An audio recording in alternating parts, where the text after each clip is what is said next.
Hello guys! Welcome sa aking walang kwentang channel. So nandito naman tayo para sa panibagong video. Ngayon guys ay weekly update lang ito sa ating character.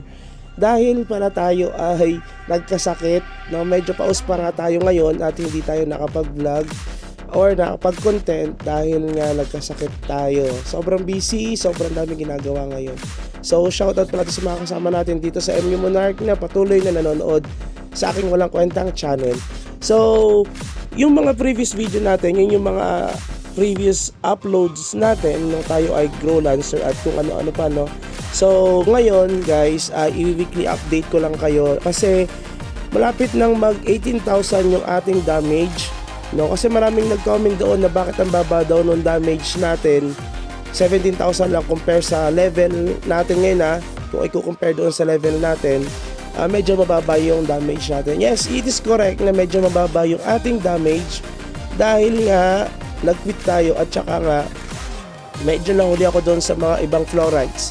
Pero since tayo ay nakakahabol na dahil may mga level 10 at 11 na tayo, almost 10 na yan lahat, no?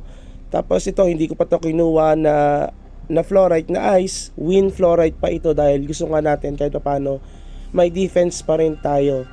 Tapos ito na lang, konti na lang ito, max na rin natin yung iba natin. Tapos, yun nga, yun, in-explain ko na sa inyo kung bakit ang baba ng iba nating damage. Dahil nga, doon sa slate, ancient slate na yon, no? Ancient slate. So, medyo hindi pa kasi tayo nakakapag-craft na yon dahil nga nag-quit tayo at hindi natin siya na-prioritize dahil nga marami tayong ginagawa. Pagka nasa work kasi tayo, hindi tayo masyadong nakakalaro, AFK lang tayo. Pero tayo pala ay 1 level per day. Biruin yan, magle-level 779 na tayo guys. Konti na lang, tayo ay magle-level 800 na. So, ngayon, ang improvement ng ating character sa server namin, tayo ay pang rank 28 na. So, dati kasi, konti lang yung medyo mababa pa yung rank natin. Parang nasa rank 29 tayo or nasa 30 pa, pero ngayon ay nasa rank 22 na, tapos tayo ay rank 4 na sa mga wizard. So konti na lang tayo ay magra-rank 3, 2 and number 1 kung sakali, no? Pero dito sa level naman malapit na tayong mag-rank 1. Makakaupo na rin tayo guys. Ang una kasi dyan ay si Ryuk na level 780. So tayo ay 78 na. Ayun siya. Ewan ko lang kung nag-level up siya ngayon, no? So medyo naunahan na natin siya guys. Ayun, 780. Ibig sabihin nun, napapalevel natin yung character natin ng mabilis dahil nga nakakahabol tayo sa pa-level. Okay, so sa buong naman server namin, pang 15 tayo sa mga matataas ang level. So meaning to say, kahit na tayo ay huminto, tayo ay nakakahabol sa pa-level. Kasi nga syempre may mga techniques tayong ginagawa kapag tayo ay nagpapa-level. Kaya nakakahabol tayo guys. Tapos sa overall sa server namin, sa cross server, tayo ay nasa rank 92 na guys. Kung mapapansin nyo, dati ay wala tayong rank, wala tayong bilang dito sa cross server namin. Pero ngayon tayo ay nasa rank 92. So konti na lang na maunahan natin yung iba dito.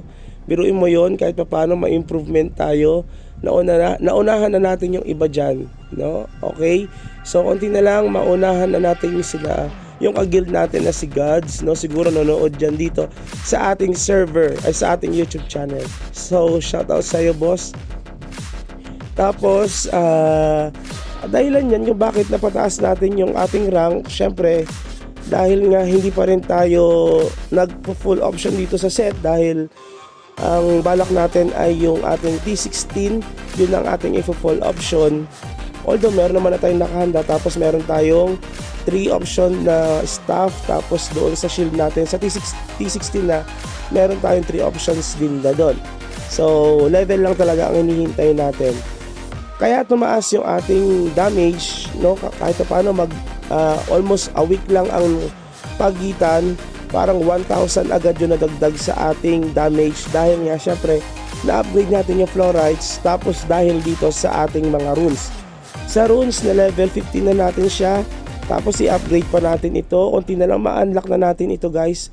parang ang crystal ko ay umaabot na sa 300 plus. So kalahati na lang, ma-unlock na natin siya, then napapa-level na rin natin siya guys, no?